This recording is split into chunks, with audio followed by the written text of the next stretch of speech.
Are you captivated by unsolved mysteries? Then this story will have you on the edge of your seat. Let's dive in. Just a hole in the wall, and a trail that ended in the icy black waters of San Francisco Bay. How did they do it? And where did they go? This is the untold story of the Alcatraz escape. Why did Al Capone fear Alcatraz? Let's uncover the secrets of the rock. Built in 1934, Alcatraz was designed to be escape-proof. Surrounded by freezing waters and deadly tides, it housed the worst of the worst. Al Capone, Machine Gun Kelly, and the Birdman of Alcatraz. Frank Morris was not like other prisoners. He was known for his sharp mind. He spent a lot of time thinking. He was a quiet man. He did not talk much to others. Instead, he watched and he listened. He learned from everything around him. This made him a very dangerous inmate for any prison. His intelligence was officially noted by authorities. Tests showed he had a very high IQ. This meant he was smarter than most people. He could solve complex problems in his head. He used this intellect to understand prison systems. He looked for weaknesses in the security. He thought about escape all the time. It was like a puzzle he had to solve. Morris had a long history before Alcatraz. He had been in many other prisons. He had also escaped from some of them. This showed he was determined and resourceful. Each escape attempt taught him new lessons. He learned what worked and what did not. He became an expert at disappearing. His reputation as an escape artist grew with each attempt. His arrival at Alcatraz was because of these skills. Alcatraz was known as the Rock. It was supposed to be escape-proof. Only the most difficult prisoners were sent there. Morris was considered one of these men. They thought Alcatraz could finally hold him, but Morris saw it as just another challenge. His mind was already working on a new plan. Clarence Anglin was one part of a brother duo. He grew up with many siblings on a farm. Life on the farm was hard work. He and his brother John learned to be tough. They often found themselves in trouble with the law. Their crimes started small but grew over time. Clarence was known for his loyalty to his family. He was a bank robber. John Anglin was Clarence's younger brother. Like Clarence, he was also a bank robber. They often worked together on their crimes. John shared his brother's resilience and daring nature. They were very close and trusted each other completely. This bond was important in their criminal activities. It would become even more important later. They both ended up in Alcatraz for their crimes. The Anglin brothers had a special skill. They were excellent swimmers. They grew up near water in Florida. They swam in the local rivers and lakes often. This made them strong in the water. They were used to cold water and strong currents. This skill was unusual for many inmates. It would prove to be very useful. Their farm upbringing made them practical and good with their hands. Their journey to Alcatraz was through bank robbery. They were not violent men, usually. They often used toy guns in their robberies. But they were caught and sent to federal prison. They tried to escape from other prisons too. They then arrived at Alcatraz. There their paths would cross with Frank Morris. Their destiny was about to change. Frank Morris arrived at Alcatraz in January 1960. The Anglin brothers, John and Clarence, arrived later. John came in October 1960 and Clarence in January 1961.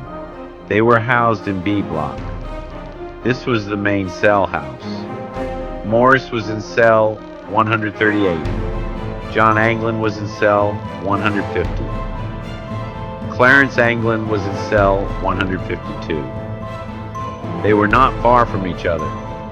Their cells were surprisingly close together. This proximity allowed them to communicate. They could talk quietly during certain times. They could also pass small notes. Morris, with his sharp mind, likely noticed the Anglins. He would have seen their determination.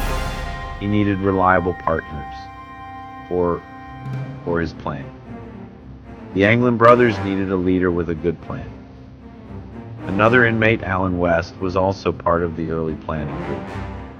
Morris was the clear mastermind of the operation. His intelligence drove the detailed planning. The Anglin brothers brought practical skills. They were good with tools, a skill from their farm days. They were also physically strong. Most importantly, their swimming ability was a key asset. Morris knew an escape from Alcatraz meant facing the cold bay waters.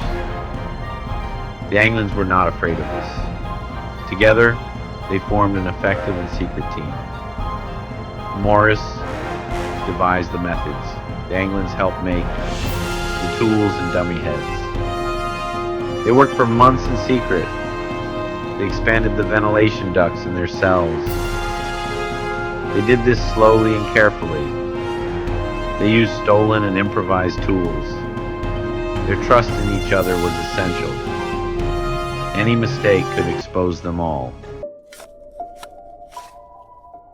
On the night of June 11, 1962, their plan went into action. They placed papier-mâché dummy heads in their beds. These heads had real human hair from the prison barbershop. This fooled the guards during nighttime checks. The men then slipped through the widened vents. They climbed into the utility corridor behind their cells. Alan West, however, could not get his vent open in time. He was left behind. Morris and the Anglin brothers navigated the dark corridor. They climbed up pipes to the prison roof. This part of the escape was dangerous. They had to avoid making noise. They carried their makeshift raft and life vests with them. These were made from stolen raincoats. They had carefully stitched and glued them. Reaching the roof was a major step. From there, they could see the dark waters of the bay. They launched their raft from the north shore of Alcatraz Island. They aimed for Angel Island, miles away. The San Francisco Bay waters are extremely cold. The currents are very strong and unpredictable. No one knows for sure if they made it.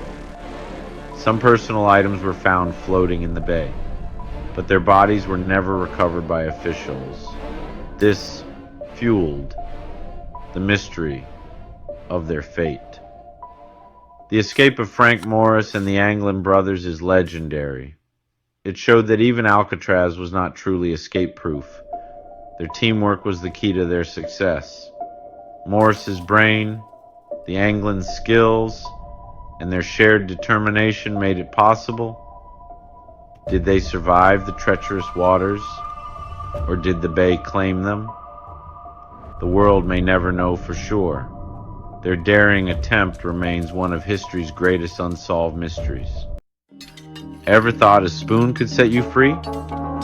Every night they chipped away at the vents behind their cells. A homemade drill from a vacuum motor kept the plan alive. Months of quiet work. Cardboard and painted grates hid their progress. Ingenious, right? No bodies, no arrests, just a raft, a paddle, and over 60 years of silence. Did they drown in the cold San Francisco Bay?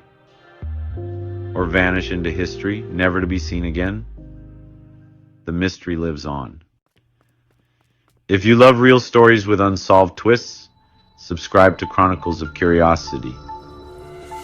Because sometimes the best stories never end.